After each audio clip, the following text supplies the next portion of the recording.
राष्ट्रीय cadet corps, NCC, junior division, junior wing, senior division, senior wing. राष्ट्रीय cadet corps का इतिहास, history of national cadet corps. प्रथम विश्व युद्ध 1914 से 1917 के बीच जो चला है के कारण ब्रिटिश फौज में सैनिकों की कमी को महसूस किया गया।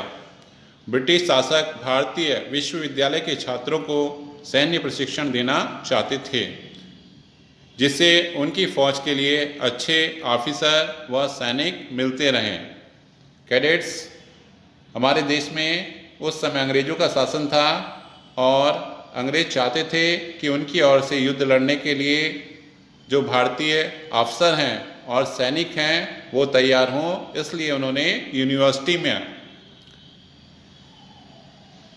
1917 में यूनिवर्सिटी कोर की स्थापना की। यूनिवर्सिटी कोर का पहला ट्रूप कोलकाता विश्वविद्यालय ने 3 नवंबर 1917 को अपने यहाँ स्थापित किया।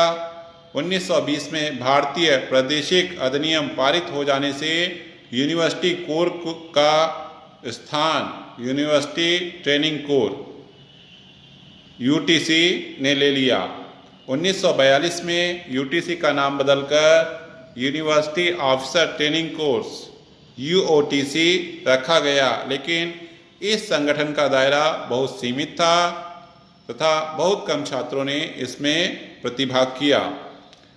1946 तक यूओटीसी की देश में 18 यूनिट कार्यरत थी, यानी केवल 18 यूनिट ही इसकी कार्यरत थी देश में। द्वितीय विश्व युद्ध, सेकेंड वर्ल्ड वार 1939 से 1945 के बीच हुआ। इस समय यूटीसी अपने उद्देश्य में विफल रही। इसकी विफलता को ध्यान में रखते हुए युवकों को सैन्य प्रशिक्षण देने हेतु भारत सरकार ने 1946 में पंडित हृदयनाथ कुंजरू की अध्यक्षता में राष्ट्रीय कैडेट कोर समिति की स्थापना की। इस समिति ने संसार के विकसित देशों द्वारा युवकों को सैन्य प्रशिक्षण देने का गहराई से अध्ययन करने के पश्चात मार्च 1947 में विस्तृत रिपोर्ट सरकार को दी। अपनी रिपोर्ट इन्होंने सरकार को प्रस्तुत की। सरकार ने समिति की सिफारिश स्वीकार करते हुए 16 जुलाई 1948 को 1948 के एनसीसी अधिनियम के द्वारा रक्षा मंत्रालय के अधीन राष्ट्रीय कैडेट कोर की स्थापना की गई। यानी 16 जुलाई 1948 को एनसीसी अधिनियम 1948 के द्वारा राष्ट्रीय कैडेट कोर यानी एनसीसी की स्थापना की गई है। तो यहाँ पर इस प्रकार का प्रश्न आपसे पूछा जा सकता है कि एनसीसी की स्थापना कब हुई, तो उसके लिए 16 जुलाई 1948। और समिति के अध्यक्ष कौन थे, तो पंडित हृदयनाथ कुंजरू। एनसीसी का विकास, डेवलपमेंट ऑफ एनसीसी। राष्ट्रीय कैडेट कोर के सफल संचालन के लिए रक्षा मंत्रालय ने राष्ट्रीय कैडेट कोर निदेशालय अप्रैल 1948 में स्थापना की तथा कर्नल जीजी बैबूर सैनिक अधिकारी को उसका प्रथम निदेशक नियुक्त किया, जो बाद में जनरल के पद से रिटायर हुए। कोर का विस्तार होने पर यह पद बढ़ाकर 1954 में ब्रिगेडियर तथा 1961 में मेजर जनरल कर दिया गया तथा 1962 में इस पद का नाम महानिदेशक राष्ट्रीय कैडेट कोर रखा गया तथा मेजर जनरल आर.एस. पेंटल को इसका प्रथम महानिदेशक नियुक्त किया गया। 1982 में फिर महानिदेशक का ओहदा बढ़ाकर लेफ्टिनेंट जनरल कर दिया गया। 1950 में राष्ट्रीय कैडेट कोर में वायुसेना स्कंद, 1952 में नौसेना स्कंद जुड़ जाने पर इसे अंतर सेवा का स्वरूप दिया गया। कनिष्ठ प्रभाग यानी जूनियर डिवीजन के कैडेटों को प्रारंभिक सैन्य प्रशिक्षण दिया जाता था, जबकि वरिष्ठ प्रभाग यानी सीनियर डिवीजन के कैडेट को सेना के सक्षम अफसरों की भांति प्रशिक्षण दिया जाता था। इस उद्देश्य के लिए एनसीसी में सेना की तरह का उचित तोपखाना, इंजीनियर सिग्नल, इन्फेंट्री, चिकित्सा कोर की यूनिट गठित की गई और सन 1949 में स्कूल व कॉलेज की छात्राओं और छात्र दोनों को समान अवसर देने के लिए छात्रा प्रभाग यानी गर्ल्स विंग आरंभ किया गया तथा एनसीसी के विकास में गहन रुचि लेने वाली स्वर्गीय पंडित जवाहरलाल नेहरू के निर्देश पर 1952 में सामुदायिक विकास को इसके पाठ्यक्रम में शामिल कर इसे और अधिक विस्तृत कर दिया गया।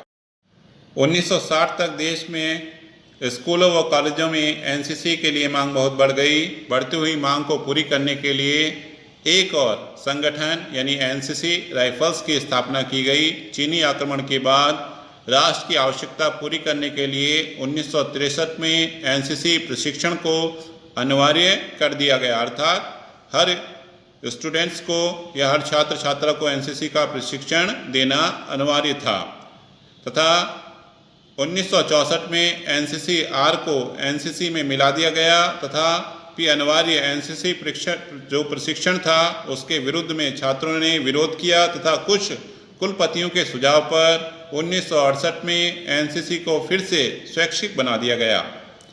वर्ष 1997 में इस के पाठ्यक्रम में खेलकूद को शामिल कर लिया गया तथा वर्ष 2006 में एनसीसी के पाठ्यक्रम में field engineering, communication, optical training तथा पाश्चर प्रशिक्षण को शामिल किया गया है। आज एनसीसी की कुल नफरी या संख्या 13 लाख से अधिक है। इसको प्रशिक्षित करने हेतु देश में 95 group headquarters, 667 army wing unit, 60 naval wing unit तथा 61 स्क्वाड्रन कार्यरत हैं। राष्ट्रीय कैडेट कोर का नेटवर्क केंद्र शासित अंडमान निकोबार तथा लक्षद्वीप, ऊंचाई में लेह, पश्चिम में कच्छ तथा पूर्व में कोहिमा तक फैला हुआ है। एनसीसी से लगभग देश के 4,560 कॉलेज और 7,106 स्कूलों के छात्र लाभान्वित हो रहे हैं। सलाहकार समिति के कार्यों के लिए केंद्र तथा राज्य दोनों ही जिम्मेदार होते हैं। केंद्रीय सलाहकार समिति एनसीसी का कार्य संचालन एनसीसी अधिनियम की धारा 12 के प्रावधान के अंतर्गत गठित केंद्रीय सलाहकार समिति की पूरी देखरेख में होता है। इसका जो अध्यक्ष होता है रक्षा राज्य मंत्री है। इस समिति की बैठक 2 वर्ष में एक बार होती है जो भारत सरकार को एनसीसी के गठन तथा प्रशासन के संबंध में सलाह देती है। इस समिति का स्वरूप निम्न प्रकार से है। केंद्रीय सलाहकार समिति, रक्षा राज्य मंत्री अध्यक्ष, रक्षा सचिव रक्षा मंत्रालय, पदेन सदस्य शिक्षा सचिव, सचिव मानव संसाधन एवं विकास मंत्रालय, पदेन सदस्य तीनों सेनाध्यक्ष, पदेन सदस्य वित्त सलाहकार रक्षा सेवाएं, पदेन सदस्य लोकसभा के 2 सांसद, सदस्य राज्यसभा का 1 सांसद, सदस्य केंद्र सरकार द्वारा नामित 5 गैर सरकारी सदस्य। तो ये हमारी केंद्रीय सलाहकार समिति है जिसमें अध्यक्ष और सदस्य होते हैं। राज्य सलाहकार समिति, प्रत्येक राज्य में केंद्रीय सलाहकार समिति जैसे ही एक राज्य सलाहकार समिति है। राज्य सरकार के वरिष्ठ अधिकारी एवं राज्य के एनसीसी अपर महानिदेशक इसके सदस्य हैं। राज्य सरकार समिति प्रतिवर्ष बैठक करती है तथा जिसमें उस राज्य की एनसीसी की कार्यविधि पर निगरानी रखी जाती है तथा इससे संबंधित सलाहें दी जाती हैं।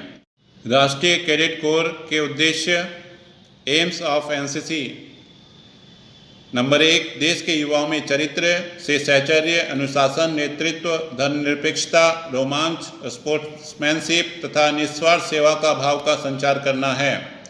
नंबर 2, संगठित प्रशिक्षित वाले प्रेरित युवाओं को एक मानव संसाधन के रूप में तैयार करना जो जीवन के प्रत्येक क्षेत्र में योगदान प्रदान करें तथा वह देश की सेवा के लिए सदैव तत्पर रहें। नंबर 3, सशस्त्र सेना में जीविका अर्थात कैरियर बनाने के लिए युवाओं को प्रेरित करने हेतु उचित वातावरण प्रदान करना एनसीसी का मुख्य उद्देश्य है। धन्यवाद कैडेट्स। राष्ट्रीय कैडेट